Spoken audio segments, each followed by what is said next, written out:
Hey guys, welcome back to another episode of the Mind Muscle Connection podcast. Today is a Q&A episode, and I have three questions I want to dive into. But first, before I go into that, I just want to go over a few ways you can help support the podcast. So if you are somebody who's just focused on weight loss in the past and instead want to do a body recomp, then my one-on-one online coaching program is for you. I help you lose body fat and build muscle with my body recomp training, nutrition, and lifestyle methods. We look at things like your lifestyle and biofeedback to individualize your training and nutrition program to you and your specific needs. There's also at least 1 to 2 bottlenecks outside of the training protocol, sometimes a nutrition protocol that we figure out that are keeping you from seeing the results that you want to see. And these are typically holding people back more than they think.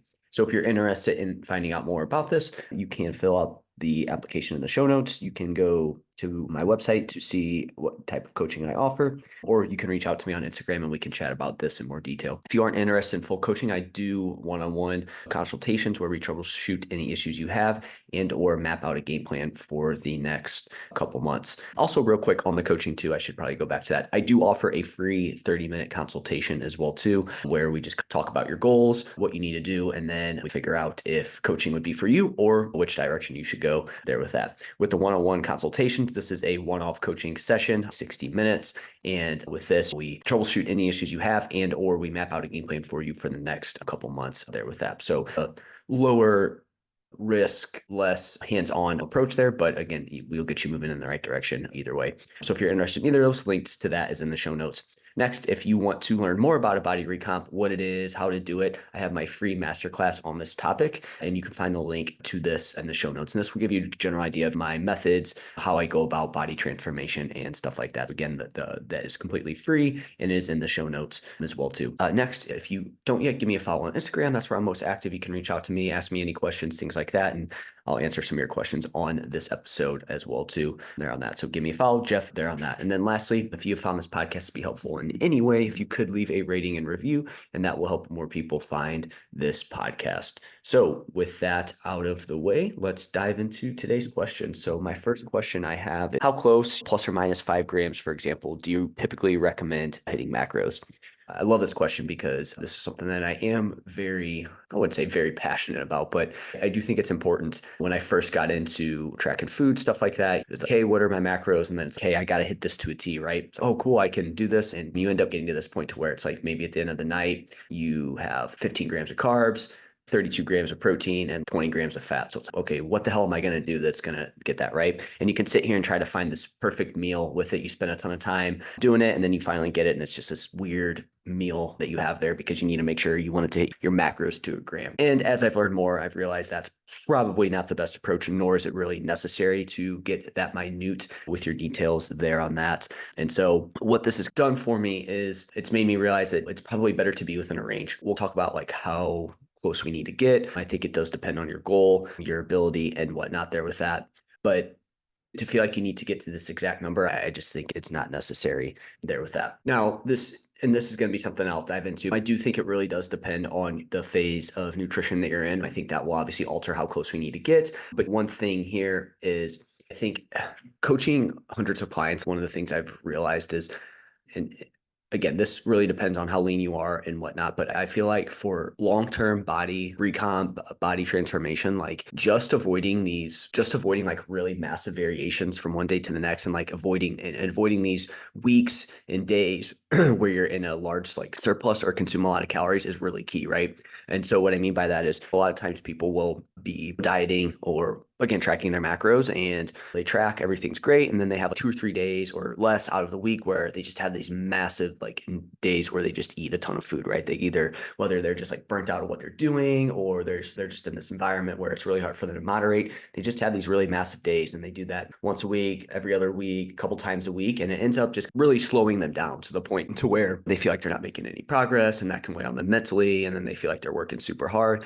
And so my kind of thought on this is we just really want to, like, the more I've coached people on nutrition, and again, this is understanding that, hey, and we'll talk about this, like what your exact goal is super important here, but just really avoiding these massive variations is key, right? And so this really leads me to working in ranges here from a caloric standpoint and a macro standpoint, okay? And I'll talk about which ones I think are more important. But first, I want to go over, I think this is also very dependent on your goal, right? So what I mean by that is if you aren't trying to get super lean, think 8 to 10% sub 8 to 10% for men, sub 15 to 17% for women, or you're trying to make weight for something by a particular date, whether that's, again, you have like, for example, I have a client that does MMA fights and he needs to obviously be a certain weight at a certain time. That's obviously going to be a little bit different on how accurate I want him to be versus someone who just, look, is trying to get they're just trying to get leaner. Maybe they're currently as a male, they're at 20, 25% body fat. They're trying to get down to 15%. Same thing as women. Maybe they're in the 30%. They're trying to get under 30%. Like, I think you can be a little bit more flexible. Now it's like, hey, we do just really need to avoid those massive variations. And saying that, again, though, another thing that's going to play a role in this is the client as well, too. And again, the phase that we're in. In this specific example, or with this specific question, I'm more concerned that your protein is fairly close to your goal and then total calories are close to the goal rather than stressing about being within 5 grams of your carbohydrate every single day. So now it's okay, carbohydrate, protein and calories are going to be way more important than your carbs and fats. So from there, once protein and calories are in check, your carbs and fats can really fall where you prefer, so long as there aren't any performance or biofeedback issues. So again, so long as I don't see that if we look over your macros, it's okay, carbs are like 10 grams a day, fats are like 200 or vice versa, right? So long as we're not doing anything crazy like that, training's going well, again, you're not finding that you're super hungry. Really, once you hit calories and protein, I think I'm less concerned about you hitting your carbs within 5 or 10 grams or something like that, because I just think that it's lower on the priority list there with that. But even within protein and calories, I'm still going to give a range, right? So it may, for example, somebody new to this, it may look something like, hey, calories, I want you to be within this range of 2,000 to 2,300. Protein, I want you to be within 160 to 180. And then carbs and fats, it's just going to be, hey, let's see where they fall. You track, see how you like to eat, and then let's pair that with your biofeedback, your results, and then we can make adjustments from there. That's like my baseline kind of recommendation there with that for somebody who starts with me. And sometimes we roll with that forever. Sometimes we dial it in. Again, it just really depends on their results, biofeedback, etc. There with that. Just that kind of gives you some ideas as to how I approach this. Next, I want to go over why I do the ranges. So one, it gives more flexibility. This is just super nice to again, not feel like you have to hit everything to the T, right? Because then again, you come back to what I initially talked about, where you end up having these like weird combinations, you end up playing macro Tetris, and you just come up with these random meals, and then you stress about going over a little bit, and then that adds stress. Adding stress isn't going to be great overall, and especially when you don't necessarily need to stress about it. So it just leads to a lot of issues. So I just like having that extra flexibility there. And with this, what you do throughout the entire week is the most important, right? Again, I don't think you need to be exactly at 2,100 every single day. If we have a day where you're closer to 2,300, then you have another day where you're closer to 2,100, another day where you're closer to 2,200. It all kind of averages out to be around a certain number. And to me, that's more important than feeling like you need to hit an exact number. Again, that added flexibility is just super nice from a mental standpoint. And I think it just gets people to not get so mentally drained with tracking and trying to hit numbers there with that. And this kind of leads me to my next one. Your body isn't going to exactly burn the same amount of calories from day to day.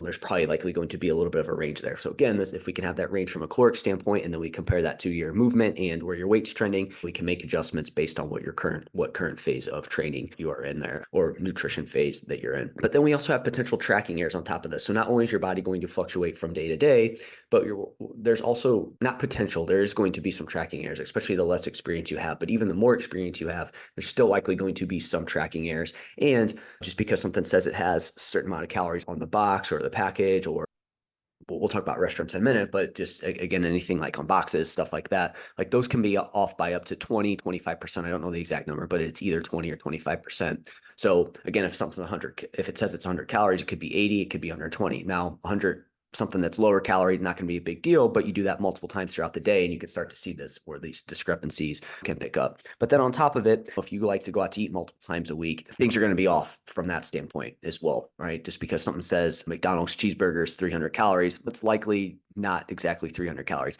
That's probably not a great example. I think where you're going to see more discrepancy would be like you go to like Qdoba, or you just go out to a restaurant, right? That's where you can really start to see these discrepancies really start to show up there. So those potential tracking errors where it's like, there's no point in trying to hit a number to a T when chances are there's a 95% chance that those numbers aren't accurate anyways. So again, let's take some of that unnecessary stress off of it by giving you a range. And again, to go back to what I said initially, we just want to really avoid these massive variations. The more that I coach people, the more I realize how important it is to really limit those days where you just go crazy with it. So again, less stressing about, oh, you know what, I'm probably not seeing results because I haven't hit my macros to a T. No, it's probably more so because of the days where you either are tracking or just really go off the plan.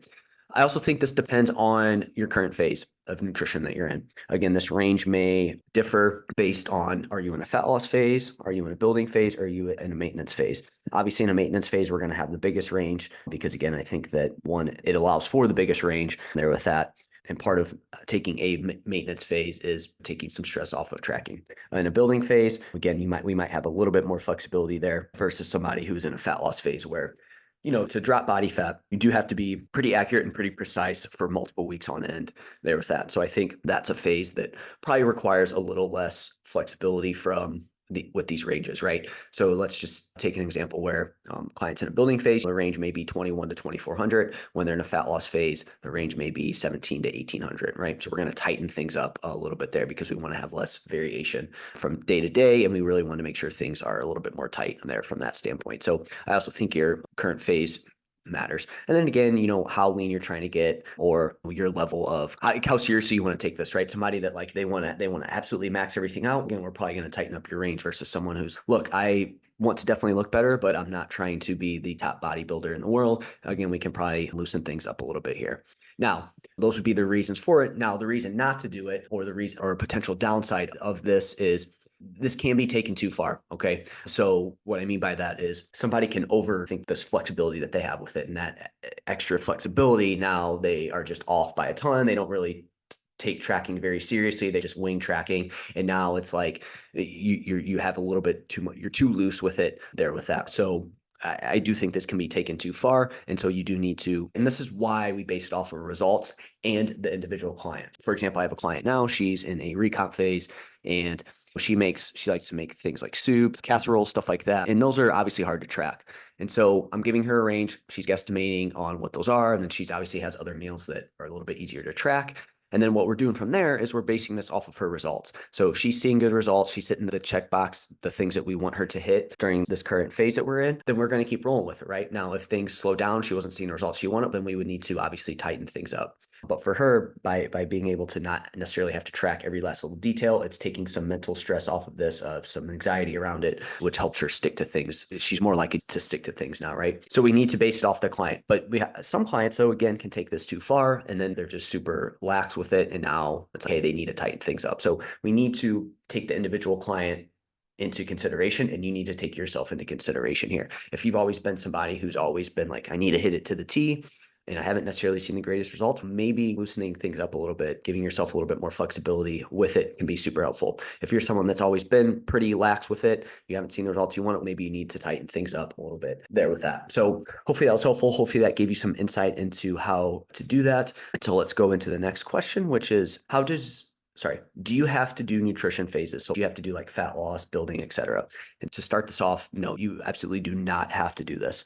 But I do think it can be beneficial. So what I want to go over here are 5 reasons why I think it's important to have a phased nutrition approach, right? So this is how I do things with clients. We have this phased approach where maybe we start off in a baseline phase, just kind of get things dialed in. Then we go to a recomp phase, then we'll do a building phase, and then we go to a fat loss phase, right? And obviously we can have a blueprint, but it's going to change on what's going on. But again, having different nutrition phases, so then that way you're not always focused on one thing there with that. I think one of the big mistakes people make when trying to improve their body comp and health is spending too much time focused on one goal. For example, you want to lean out, you want to lose some weight. So that's your only focus until you reach your end goal, right? Where it's, oh, hey, I'm just going to continue to just fat loss my weight down. When the reality is that you will likely have to do this in multiple phases, not only to reach your goal, but to make sure the results last. So that's the big thing there, is not only to reach your goal, but to make sure it lasts too. A lot of people have this issue where they can get to their goal weight or they get to leanness they want, but then they can't sustain it, or not necessarily sustain it, because I think if you get too lean, it's probably not sustainable, but they let things get way out of whack. Like they let things really fall off, right? So that's, again, what we're trying to avoid here, is really letting things fall off. Same thing with tracking calories. We want to really avoid letting things fall off. Same thing here with this. So let's talk about 5 reasons why you would periodize why I like to have clients periodize their nutrition and why I do this with them. So first, the body adapts to the energy balance it is in. Unfortunately, the body is more resistant to weight loss and weight gain, but over time, the body will adapt to whatever energy balance you're in. So if we're always in a negative energy balance, right, we're seeing our weight trend down over time. Again, this can be on different levels. It could be quick, it could be slower, but either way, if you're seeing it trend down over time, you're in a negative energy balance. When that happens, your body does adapt to that. And some of your, for example, hormones will adapt to this. You may see things like thyroid slow down. You may see things like hunger increase. Energy levels may go down, right? You may find that because thyroid's lower and other things like your gut health may slow down a little bit there with that, right? So your body has adapts to the energy balance it's in. Now, on the flip side, your body will adapt to an energy surplus. This is what you commonly see with people who gain weight over time. Again, whether it's a purposeful surplus or not, your body will adapt to it. Same thing with fat loss too. Whether it's a purposeful deficit, your body will adapt to it. That's a little bit tougher to do in today's modern environment, but there are people that certainly accidentally get into a deficit, whether they're sick, have some sort of injuries, have some sort of underlying medical condition. Like you'll see people that will accidentally get into a deficit, stay there. And again, this is where you might see as people get older, they run into women specifically, bone health deteriorates, things like that. But then again, on the flip side, we have the energy surplus. And again, some people do this on purpose where they are purposely trying to gain weight. But then you also have people who accidentally do it. So let's first take the people who do it on purpose. For them, what you'll see typically happen is, again, this is somebody who's trying to probably build muscle. And a lot of times these are people who are naturally skinny. And so what you'll see happen here is they'll really try to ramp up their calories.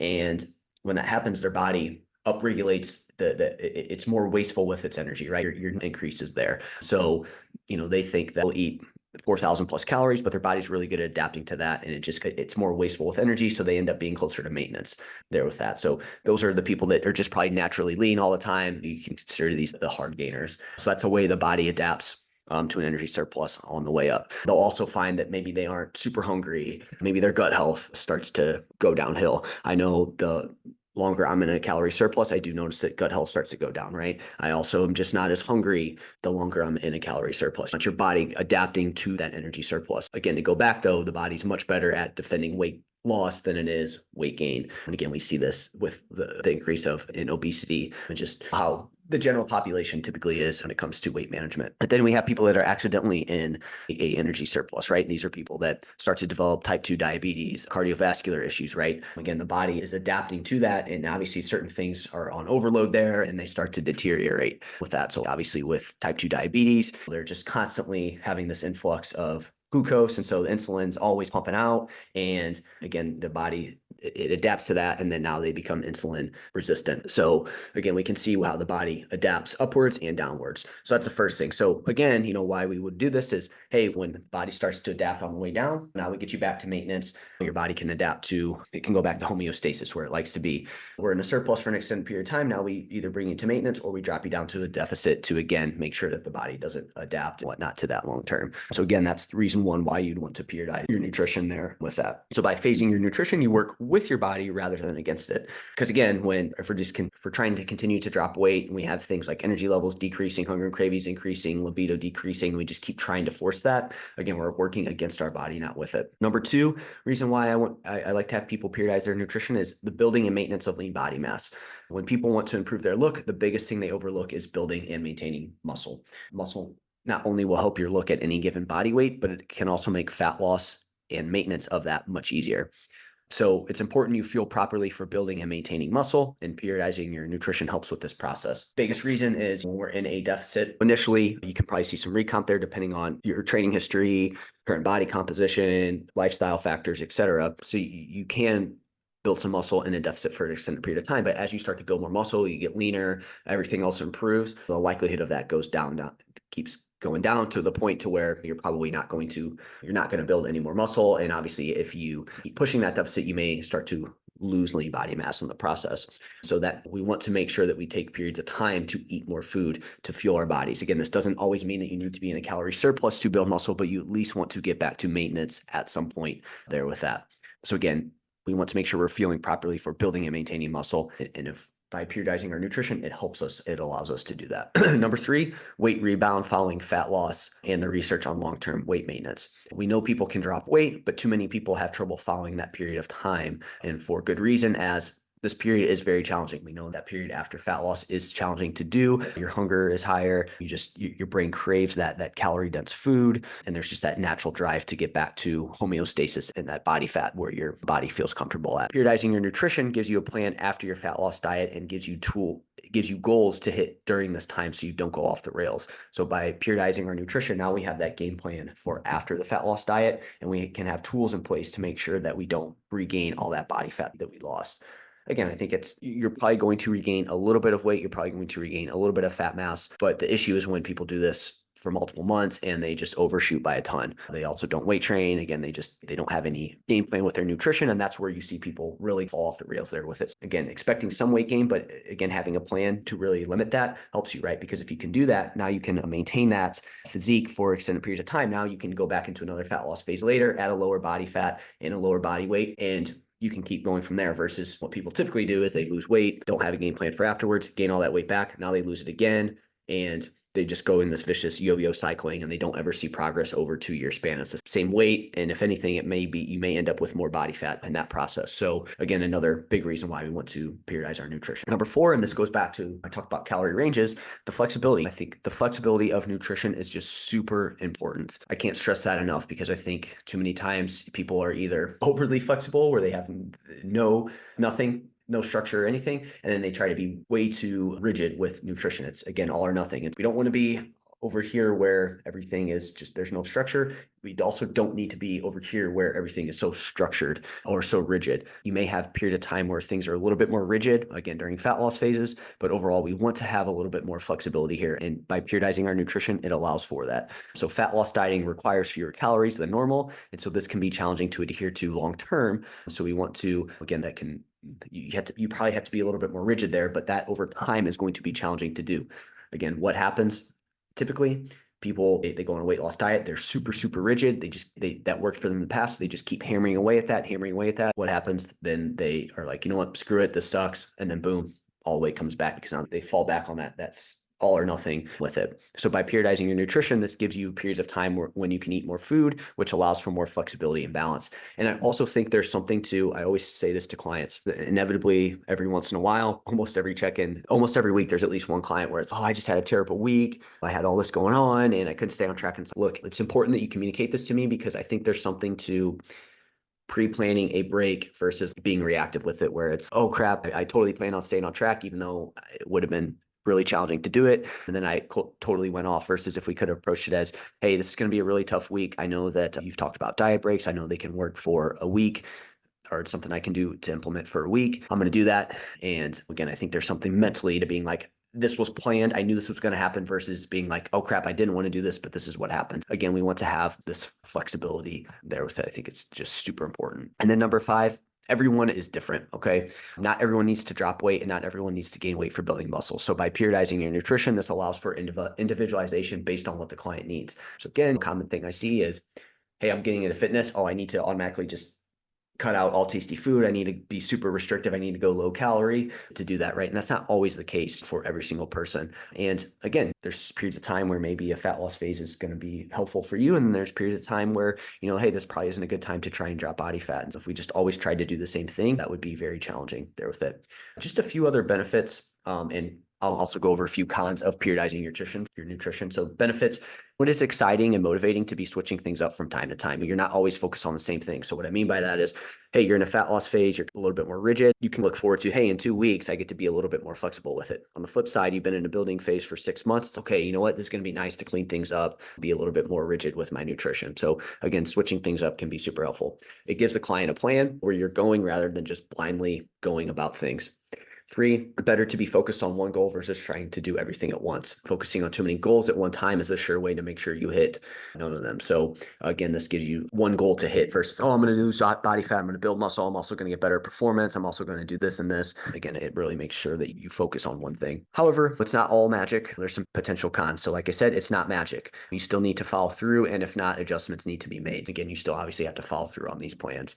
It can put some pressure on clients. So just like I said earlier, some flexibility for clients is good. For others, it's not as great. Same thing here. Having one specific goal to aim for can put some extra stress on certain people. So we do need to be careful with that. I think the last kind of con here is Some people can overly focus on sticking perfectly to period. Remember, this is just a blueprint. You have to be willing to make adjustments when you need to. What I mean by that is, oh, hey, I said I was going to do fat loss for the next 12 weeks. I have to do that no matter what. No, you don't have to do that. We can switch things up if need be there on that. So hopefully that was helpful with that. And then let's dive into the final question. How long do you recommend a diet break for? And I'm not going to spend too much time on this because I've talked about this a lot in the past, but I do want to briefly touch on it again. So there's not any amount of time you need to take a diet break for. So real quick, let's talk about what a diet break is. So it's a period of time where, again, you're at your maintenance calories. You can go higher than your maintenance calories, but ideally we would have you at your maintenance calories and you're in a fat loss phase. And it's a period of time where you bring your calories up to maintenance, whether you need it for mental reasons, physical reasons, you have events coming up, whatever it may be. And so there, again, the common question is, how long do you recommend this for? And there's not any amount of time you need to take a diet break for. So if you have lost more than 10 to 20% of your body weight and have dieted for an extended period of time, you may need a longer diet break. Think more weeks or months on this. So if you're somebody who's lost a lot of weight already, you might need a little bit longer for a diet break, but it depends on your biofeedback and current progress. If you're generally feeling good, results are good, things are moving forward, but you feel like, hey, maybe I should take a week off, that's fine. It could probably be a little bit shorter. On the flip side, if you're just like, you lost 10 to 20%, things are really slowed down, you're just feeling super burnt out, you probably are going to need a longer time at the diet break there. Next, if you're just feeling a little burnt out of fat loss dieting, but haven't lost more than 5 to 10% of your body weight, then maybe anywhere from 2 days to a week or two is all you need. But again, it depends and it could be longer. So in this specific example, maybe you just start your fat loss phase about 6 weeks ago. You haven't lost a ton of weight yet, but you have some stuff coming up this week. You're just feeling a little run down. For you, you might only need a day, 2 days to maybe a week, and that's all you need there on that. So long story short, you can diet break for as long as you need to, and you need to base it off of your biofeedback and progress. And that's what I do with clients on that. So there's no set in stone here with that.